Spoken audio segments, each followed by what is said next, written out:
So, I had about 40 minutes recorded, and then I kind of realized that 40 minutes might be overkill.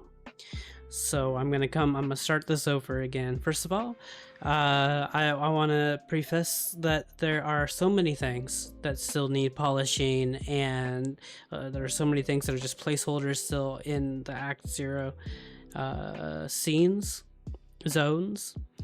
But that's not really that important. It is time for me to start working on Act 1 and the fundamentals of it, and the fundamentals and the backbone of everything here on Act 0 are pretty much done, right?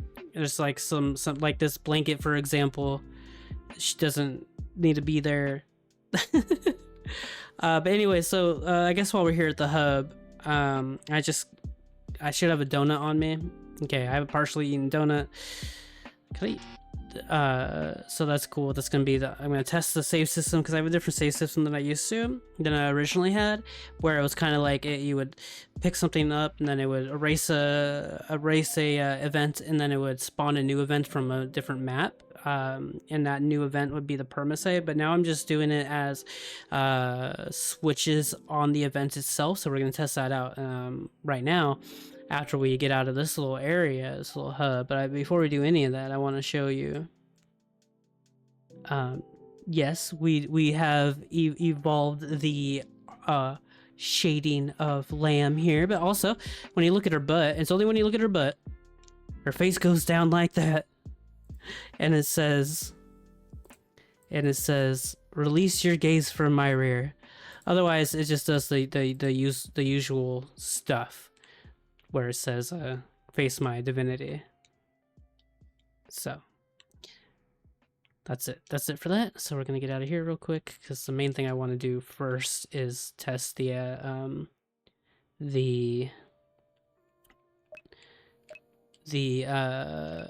save system, and then we'll get to other updates and stuff, and talk about whatever we're gonna talk about for this video. And my third month of my first time putting real work into developing a game. This one will get released. So I'll just put Kai, it's my name, put that in. We have a name system now, and this is when you'll get it, and then well, now you get to choose your own name.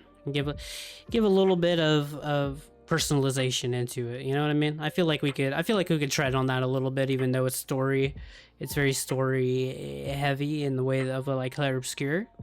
But I do think that it'll still be okay. It'll be fine. Alright, well, now we'll be back here. There's a little blood stain from the boss fight that you have, which I'm going to show you a little bit too. Also, let me use the OBS zoom real quick. The car is now destroyed. I made a little fog, a little smoke animation, and I think I'm probably at some point gonna make it a little bit better by adding like a third or second animation string to it, just to kind of fill it in a little bit more, but not super important. So there's this log over here now, because the logs that were blocking your way before to the little forest area down there, the little park area, have been thrown, one into your car, but also into the way right here. And the reason for that is because we're gonna pick up a weapon, and we're gonna use that weapon. It's a rusty hatchet. We're gonna use that hatchet to destroy this, but it is also going to give us the ability to do more damage, which I spent 20 minutes of the last video showing. Why I thought, did I forget to put this is supposed to be, it's supposed to be walkable. It's supposed to be walkable. God damn it. It's okay. So these clouds are not final. They're gonna be made to where they're not intrusive, but they are nice to have. And it does give a little bit more of a perspective for like the fog, the black fog, the starry fog. All right, so we're gonna get the hatchet, and then, so here's the deal. I want to talk about this. When you have the hatchet, it says that, oh, it doesn't say that it puts your attack up at all, because it technically doesn't. I'll have to have it do some kind of proper math for that, but it actually just uses a different attack. God, that's like, does it do that like every time? No, it's just what it is, because there's a lot of stuff going on. Okay, so you do more damage, but it uses its own attack. And since it uses its own attack, that that it uses does more damage. And it still says scrape, but I'm gonna figure out a different idea for the wording for your basic attacks, because that's what that affects. Actually, I guess it affects everything. No, it doesn't. I'm dumb. Anyway, so you could cut the log now. You could do nothing, but you could also cut the log, and when you do, it goes chop, chop, chop. And then it brings you into this little cutscene that'll bring you into the third act, which currently, or the first act, I'm sorry, because that's all the intro, Act 0, which currently I am working on drawing right now, as well as some basic enemies for that area, such as this rat here, which you may have seen already. I'm in the drawing stage of all of that. Basically, you're gonna be, because of like the boss battle, the tunnels are like not very safe, so they kind of, or when you go in there, they're kind of like destroyed, so you're kind of forced to go through like into the deeper parts of the tunnels, the underground area, and then you're gonna follow a jackalope that's gonna lead you into an Alice hole, and it's gonna open up the world a bit. When we get more intimate in terms of character development, NPCs, tone, all that kind of stuff, it's just gonna open up more. But what I do need to do is, apparently, I am a Dumbo and did not give myself the space necessary to go through here, because I have not gotten around yet to making all of the areas to get their collisions, so just what was necessary for this video, and then I'll worry about the other stuff later. I've been kind of sick and stuff, and tired, so I guess we're gonna skip to shit. I want to skip to this map, so give me 1 second. What I'm gonna do is I'm gonna go up here, this one, put it right here. This is now in a new act, and this will be called, I guess it's not, I'm not gonna keep this. I'm just gonna keep it as a placeholder. It doesn't matter. I'm not keeping it. I just needed to give me a where's it at? Change items. I just needed to give me a donut. Partially eaten donut, which is the save item. What? Hold on. Yeah. Okay. And then I want this to not go to the swine station. I want this to go to here. Okay. While we're here, I guess, let me show you real fast. So the way that this one is set up, the save, it's got all this like text and everything, but it erases the event, and then you have another event that spawns after you have the right thing, this thing, the rock that you throw away, right? And it's like over here, if permasave is active, because when you throw away the, it's so convoluted. When you throw away the rock, it erases the regular save event, and which only goes one time. You can only do the regular save event once, and then there's nothing there. And then when you throw the rock away, which is you could do, because there's another event that gets pushed there, and then after you throw that away, then it erases the other event that is pushed there, and then it has the spawn save, bro. It's so convoluted. And then the perma save is there with like a switch. The way I'm doing it now should be a lot less convoluted, and basically it's just done through ifs. So if party has partially eaten donut, gets rid of one partially eaten donut, then it does all this stuff, which will include a parallax change, which I don't have set up yet, but I don't worry about that. It's not that important. It's just literally I just gotta take one thing off and put it back on. Not that big of a deal. And then it'll bring you over to here, so switch C, which is just always just a save. It just always works as a save. But here, if you don't have it, it'll go on to switch D, which will bring you over here. It'll let you save one time, as usual. But then it'll bring you over to switch D that has, if you have the partially eaten donut, it'll do what it's supposed to do and bring you to or what you want it to do, or you can activate the perma save basically over here on C, which is a perma save, and then otherwise it will just like say a thing like if only I had something to throw away or whatever, except that you can't really go back there, so you get what you get.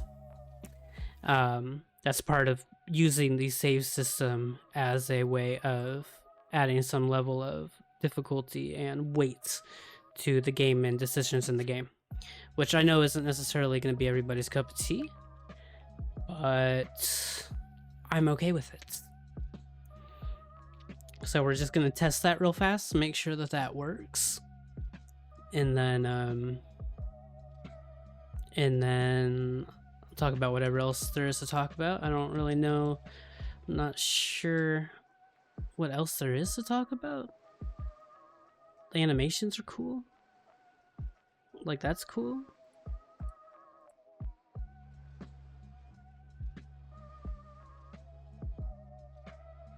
Fucking stylistically, I'm really happy about that decision to shade the things like that, the sprites. Okay. Now I should have the partially eaten donut. Okay.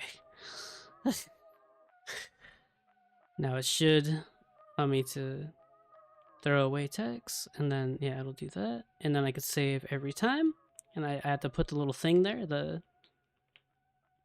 icon for it, but that works. So much easier, so much less convoluted. Holy shit. The amount, that's kind of like one of the main things of this video, of doing the month updates, and also just documenting all this, is like learning everything. I think I mentioned it already, but the clouds are not final. They're gonna be there, not the fog. The starry fog is a different thing, which actually I need to show you that as well. So we're gonna go to the swine station real quick, because it is a big part of the game now. One, it allows me to open up the scrolling of the map a bit, but also in doing that, I wanted it to have a purpose. So it has a very important lore implication and gives a livingness to the maps and the world itself. And there's all kinds of things I could do. I could have little animated monsters come in and out of it, and stuff like that, you know, which I think is a very cool idea. But also the main thing is that when you are like, okay, after this like little scene that we're about to go through, that I haven't actually done it's all just placeholders and stuff still, it is going to change, like when you are introduced to the boss on the map, it is going to be red, the fog, which I think is a really cool way of showing that, hey, there's a boss present, like a big boss, right? Like a big important boss. Yeah, you can see that that's color now. And then there is the boss over here doing boss things, which is why there's a blood stain after you get back from the hub and it starts to get really weird. So, yep.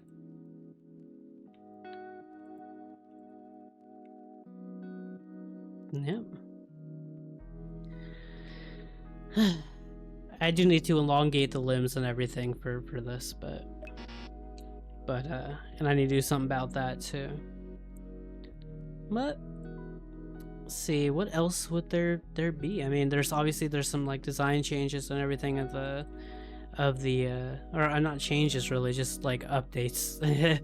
you could, like, obviously that's gonna happen as you like, if you look at the hub's still kind of flat and doesn't actually have any layers yet, and there's like empty invisible walls and like the swine station's not done at all, stuff like that. But that's not super important. What was important to me now is to move on to Act 1 and the fundamentals and the structures of it, the backbones of it, which I do have for all of Act 0 now. Yeah, I did get put back about a month because of the design change, the aesthetic changes, and redrawing everything. Pretty much every single thing has been redrawn when I did that, so that did put me back a bit, but worth it in the end. But let me show you what I was talking about. So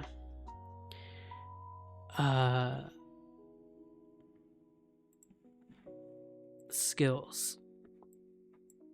Your regular attack skill does 50 damage. I have it as flat damage. No, I don't have like a formula system. It's just flat damage. The only formula systems I have are for let's see, for like this, like on Sock Eater, certain attacks that give you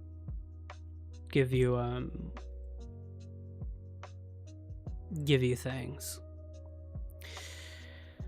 But over here on attack 84, which is just the number that I have because that's how much damage originally was doing, but that's 90 damage, so which is the attack that the axe uses. So when you have the axe equipped and you're attacking with the axe, it uses, where's it at? It uses the rusty hatchet. It uses that attack instead of other ones. Also, it has a chance of doing tetanus, which I got to set the tetanus colors up and everything as well. I need to remember to do that. I think I did already, but it has tetanus, and tetanus is a state, and the state of tetanus, what does it do? Let's look at states. Let's find tetanus real quick. Okay, underneath crisis. I forgot what crisis is. Crisis is, oh yeah, that's when you need to cry. No, that's depression. Depressed is when you need to cry. Catatonic is when you can't move and you're slowed in the real world and you can't attack in fights. Depressed is when everything, you need to cry to not be depressed and you just can't attack. Crisis is when, I think crisis is when you poison yourself. I do not remember what crisis is here. Anyways, tetanus, which turns things orange when it works. It has whatever is affected by it do 50% less damage, which hopefully actually works because of the way the attacks are set up, because they're flat damage, not formulas. But if that doesn't work that way, then I'll have it do something else. It ain't a big deal. I have it do, it'll have things like have slightly less HP, or something that's a little bit more simple. Not a big deal. It's fine. I'll have to figure that out, but I'm not gonna worry about that right now because it just takes so long to figure that kind of stuff out. Sorry if I was talking into the mic. I kind of got up a little bit, but it'll be like, oh well, I guess. It's hard to be well behaved with that, I suppose. So yeah, there's that. You could get tetanus. Which now what is it that gave you crisis? That does not give you crisis. Add state crisis. So, and crisis is it's kind of like poison, I'm pretty sure, like a lighter core poison, right? Hold on, let's check it out real quick. States. 3 turns, HP regeneration. Yeah, it's just a lower key poison. That's right. Okay. Yeah. And if you don't do 50% less damage, then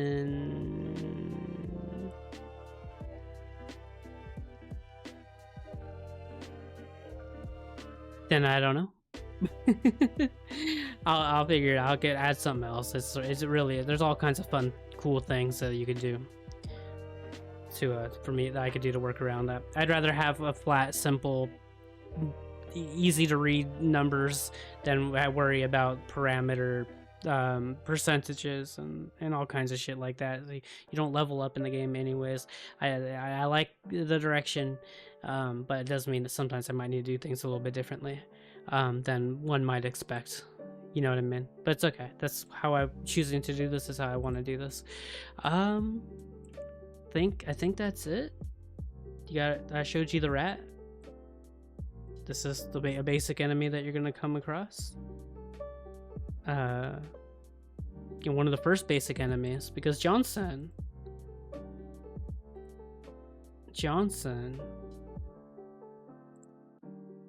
is not a basic enemy. Johnson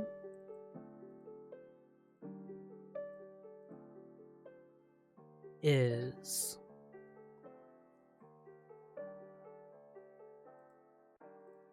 he is a basic enemy, kind of, but he's also a lore character, so there's only going to be one Johnson. There'll be other freaks that'll be more explained later on, of course, but Johnson in particular is a special one, not a generic one. So there's a 50% chance of I might kill it too fast, the hatchet, but there's a 50% chance of doing tetanus. Let's see if we could get it. So I'm not really sure. I think it's 50% chance. It might be a lot lower of a chance than 50%. Now that I think about it, it might be like a 5% chance or 10% chance of causing tetanus, which I think is fair given that it's already like doing so much more. You are doing like twice as much damage. It might not be as much as twice as much damage, but it's very unfortunate. Oh, like, I gave it tetanus. You can't really tell because it's just a lower thing, and that doesn't actually attack, so that was useless to do that on. But I did give tetanus, so that's cool. I don't want to worry about the battle system right now. All right, guys. That's it. That's the update. 1 month and 3 months in, and working on Act 1 officially. All the rest was Act 0, which is a lot of stuff. Hopefully I'm not missing anything. I probably am, but if so, then I will cover it in the future. Oh, there is one thing. No, I showed you Lamb in her butt. Well, you know what? If I didn't show you Lamb in her butt, well, sucks to suck, I guess. Not her butt, but her face when you look at her butt.